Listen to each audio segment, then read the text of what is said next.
Nay! Nay! Ito na yun. Biscuit. Biscuit tapos biscuit. Snack mo to na ha. Skyflakes. Tapos Sisto. Nag-smile si nanay. Ito na yung bugnaw pa ni nay. Bugnaw pa ni. Tingnan mo na. Ah? Hi guys. Andito ako ngayon sa highway. Sa gilid lang ng kalsada. May nakita akong isang matanda na natutulog sa harap ng Putani store. Dito sa harap ng Putani store, dito nakausap ko siya, parang ayaw niya pag-usap mo. Hindi siya makaintindi ng Tagalog. Hindi Bisaya ako, pero hindi ako masyado marunong mag-Bisaya eh. Ito siya.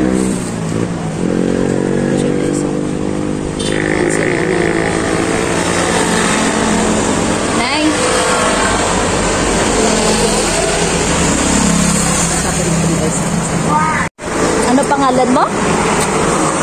Ano pangalan mo, Nay? Jenna?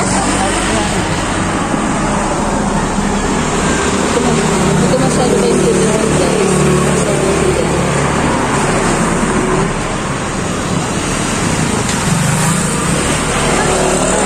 Hindi kasi ako marunong masyado mag-Bisaya, guys eh.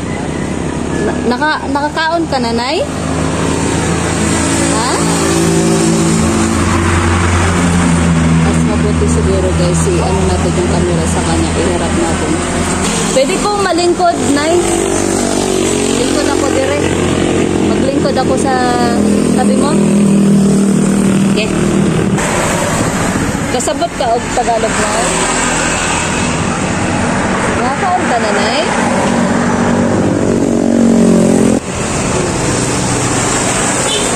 Nakausap ko siya. Hindi na ako maintindihan. Pero na ako marunong masyado ng Tagalog. Pag-Bisaya eh. Kasi kaya kita ko yan siya dito pag dumadaan ako. Dito siya palagi. Sa pwesto niya. Dito siya nakutulog. Tanungin natin kung saan pamilya. Nay! Nasaan ang pamilya mo, Nay?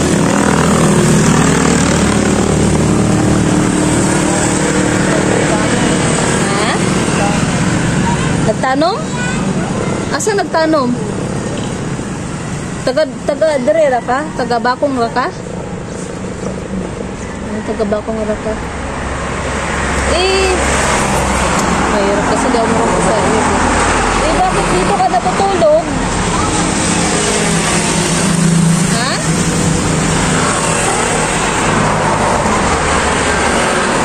Nakakaon ka na, Nay?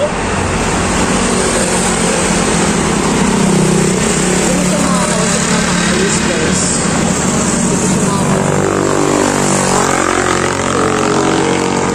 Bibilan ko na lang siya ng mga kain para pang snacks.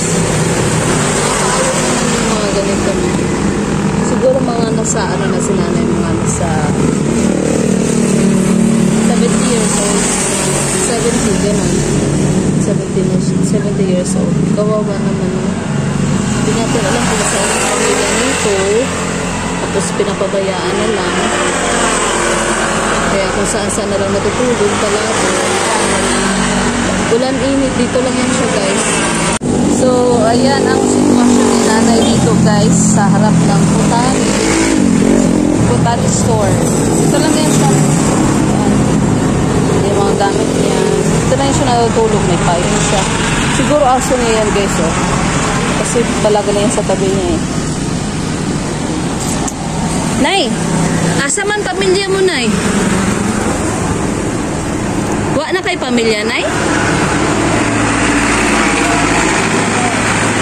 Ayan guys, sa pamilya ni nanay, kung nakikilala niyo pa siya, puntahan niyo na lang siya dito sa may Banilad, sa may Putani store, dito lang sa highway. Dito lang yan siya. Ayan si nanay, guys. Dito lang yan siya. Dito sa Putani.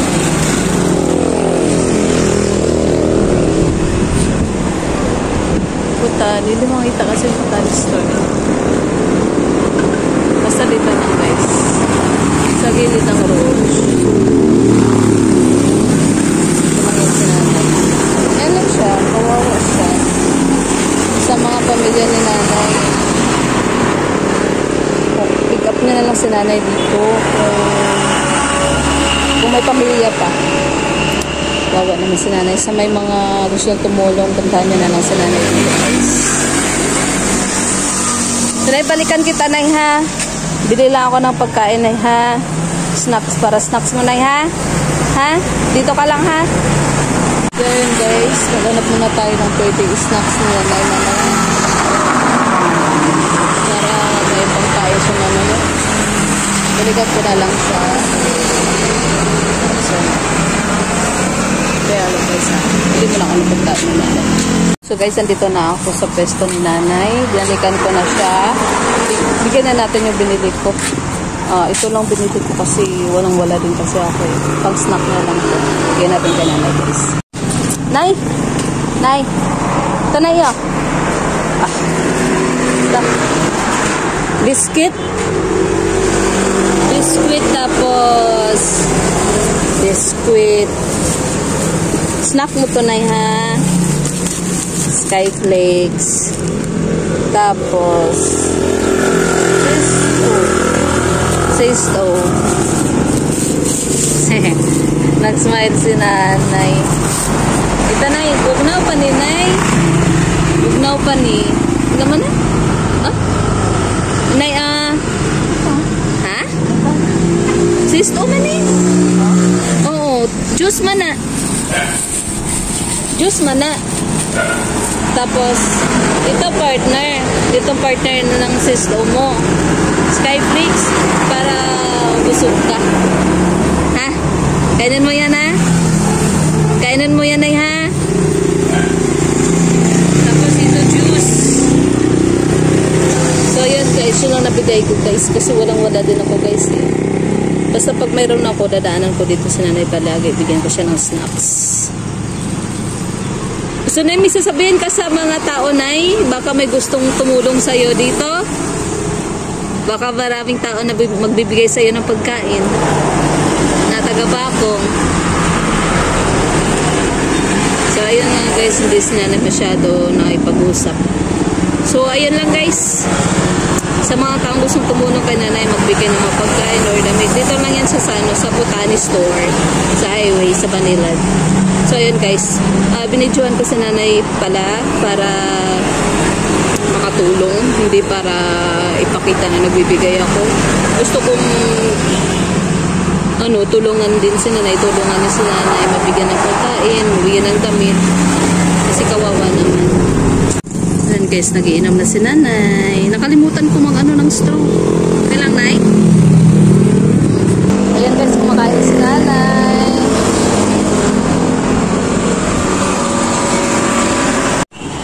Para maghumok na siya, Nay.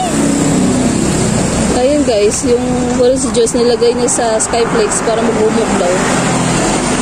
Wala si nanay ipin kasi.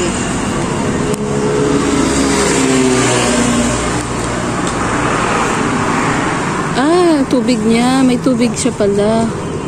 Grabe naman yung lagay na nanay ng tubig, oh. May na, oh. Para daanan nga ito ng tubigan dito. Oh, alam to si nanay. Kanon. Usa.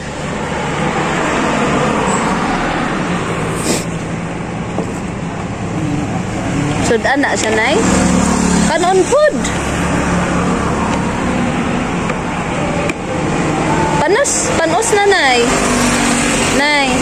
Panis na, Nay. Kanon mo, Nay. Panis na, Nay.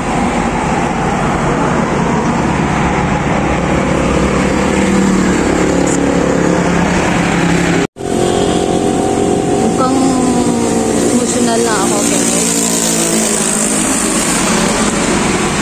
Kasi nawa ako niya.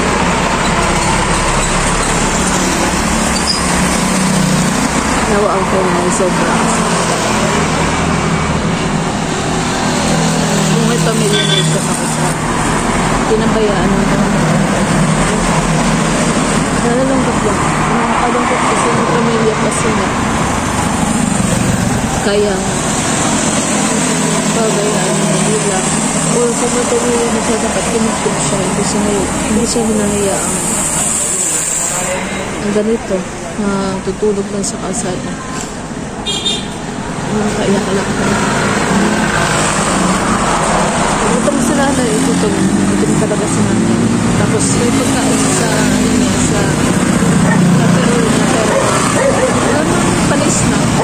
panis na yung mga pagkain. Gusto hindi ko pa binigyan ng Skyflakes. At Prince Jude. Gusto yung mga kain na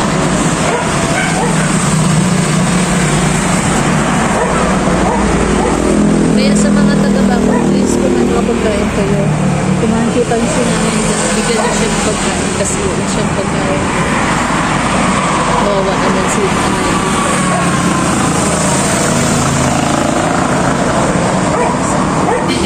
Sana maraming tutulong kayo. Lami, anay? Lami? Lami.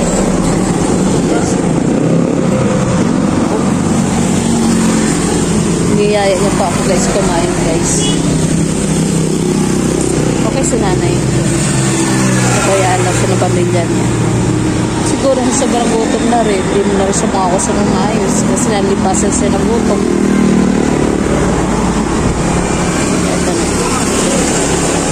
Aso niya. What na si nanay. Okay naman si nanay kasi. Okay naman siya. Matino naman siya. Matino siya. Nagasa niya pa kami. Binigyan niya ng pagkain yung aso. Matino siya guys. Hindi siya yung hindi siya. Pinatago niya pa yung mga plato niya. Mga malinis na plato pinatago. Siya tapos ito yung Skyflakes na binigay ko, binabad niya sa orange juice para malambot wala siya kasi